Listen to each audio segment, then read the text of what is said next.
नमस्कार दोस्तों, आप सभी का स्वागत है। आज के वीडियो में हम बात करेंगे अंतर्राष्ट्रीय राजनीति के अंतर्गत राष्ट्रीय हित। तो दोस्तों, राष्ट्रीय हित में हम जानेंगे किसी भी देश, अंतर्राष्ट्रीय राजनीतिक में कोई भी देश किसी भी प्रकार का देश जो रहता है वो अंतर्राष्ट्रीय राजनीतिक में अपना वर्चस्व स्थापित करना चाहता है। दोस्तों, कोई भी देश हो, जैसे भारत है, पाकिस्तान है, अमेरिका है, रूस है, या जितना हम देश का नाम लेते हैं, वो अंतर्राष्ट्रीय राजनीतिक में अपना वर्चस्व स्थापित करना चाहता है। क्योंकि अंतर्राष्ट्रीय राजनीतिक में वर्चस्व स्थापित करना अपनी सुपर पावर या अपने देश की महानता दिखाना होता है। तो दोस्तों, अंतर्राष्ट्रीय राजनीतिक में सैन्य संगठन या आर्थिक स्थिति को प्राप्त करने के लिए अगर हम किसी देश से गठजोड़ करते हैं तो हमारे देश की स्थिति कमजोर हो सकती है। हम किसी का सहायता लें तो हमारे देश के वर्चस्व में कमी आ सकती है, क्योंकि किसी से सहायता लेना या हम उसके फेवर में आते हैं या उनसे सहायता लेते हैं तो अंतर्राष्ट्रीय राजनीतिक में हमारा वर्चस्व में कमी आती है। हम 1945 के दौर अगर देखें तो द्वितीय विश्व युद्ध के बाद दो महायुद्ध, विश्व में दो देशों के बीच एकदम शीत युद्ध चल रहा था। ये महायुद्ध में कब बदल जाता कोई नहीं जानता था, लेकिन पहला वर्चस्व स्थापित किया था अमेरिका, जो कि सुपर पावर बनने की चाह में, और दूसरा था रूस, सोवियत रूस साम्यवादी में चल रहा था और अमेरिका पूंजीवादी समर्थक था। दोनों देश के विचारधारा अलग अलग थे। और हमारा भारत उस समय अपना संगठन बनाया, कुछ देशों को मिलाकर अपना एक नया स्थापना किया, नया वर्चस्व बनाया। वो उन दोनों गुटों में नहीं जाकर उन दोनों गुटों से अलग रहकर काम किया। दोनों गुटों से अलग रहने के बाद हमारे देश का वर्चस्व बना। तो इसी तरह अंतर्राष्ट्रीय राजनीतिक में कोई भी देश अपना वर्चस्व बनाना चाहता है संगठन के साथ, लेकिन संगठनकर्ता बन के, ना कि किसी के संगठन में भाग लेकर। तो हमारा देश भारत महान था, इसलिए तीसरा गुट का निर्माण किया। हालांकि तीसरा गुट नहीं कहा जाता है, लेकिन तीसरा गुट के रूप में उभर के जरूर आया था। तो दोस्तों, अब रॉबिन्स ने अंतर्राष्ट्रीय राजनीतिक में राष्ट्रीय हित को 6 प्रकार से विभाजित किया है, जो कि आपके सामने है। दोस्तों, प्रथम कोटि के हित, जैसा कि आपको दिख रहा होगा, प्रथम कोटि मतलब सबसे महत्वपूर्ण है। प्रथम है तो महत्वपूर्ण होगा। चूंकि महत्वपूर्ण इसलिए है कि प्रथम कोटि में कोई भी देश अपने राष्ट्रीय हित को प्राप्त या उद्देश्यों को प्राप्त करने के लिए या इस अपने हित के लिए प्रथम कोटि में देश कोई भी स्थिति में जा सकता है, किसी से दुश्मनी ले सकता है, अपने देश को, सैनिकों को बलिदानी की ओर झोंक सकता है।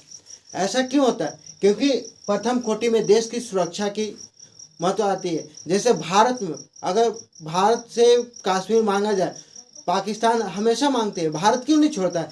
क्योंकि भारत की जो अखंडता है, संप्रभुता है, उसकी रक्षा करना ही भारत का महानता है। अगर भारत जम्मू कश्मीर अगर दे दे फ्री ऑफ कॉस्ट, तो भारत की अखंडता टुकड़ों में चला जाएगा। लेकिन भारत नहीं देगा, या कोई भी देश नहीं देगा। उसके लिए क्यों ना बलिदानी देना पड़े, राष्ट्र को कोई भी कदम उठाना पड़े, वो उठाने में पीछे नहीं हटता है। दोस्त, दूसरा हम बात करते हैं गौण हित। प्रथम कोटि से महत्वपूर्ण है, गौण हित भी महत्वपूर्ण है। ऐसा नहीं कि गौण हित महत्वपूर्ण नहीं है, लेकिन प्रथम कोटि की अपेक्षा कम महत्वपूर्ण है। दोस्तों, गौण हित में क्या होता है? जैसे हमारे देश का कोई भी व्यक्ति अमेरिका में रहता है, फ्रांस में रहता है, जापान में रहता है, तो हमारा देश जो है उसको विश्वास दिलाता है कि आप जिस देश में भारतीय व्यक्ति रहेगा वो सुरक्षित रहेगा, मैं आपको सुरक्षा का प्रावधान देता हूँ। एक गौण हित में आता है। किसी भी देश में भारतीय या कोई भी अन्य देश में अगर सुरक्षित रहता है तो गौण हित कार्य में आते हैं। अब ये जो सत्ता में रहने का एक बहुत बढ़िया उपाय है। कोई भी अगर सत्ता में रहता है, विदेश में भारतीय नागरिक जाता है, जैसे एयर स्ट्राइक में आपने सुना होगा अभिनंदन का नाम, तो भारत के नाम सुनकर ही पाकिस्तान छोड़ दिया था।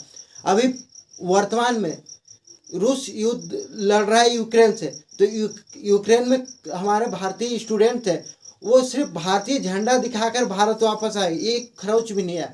क्योंकि भारत के जो सत्ता है उसको स्थापित करने के लिए, भारत को सत्ता को रखने के लिए गौण हित को सुरक्षित रखना जरूरी है।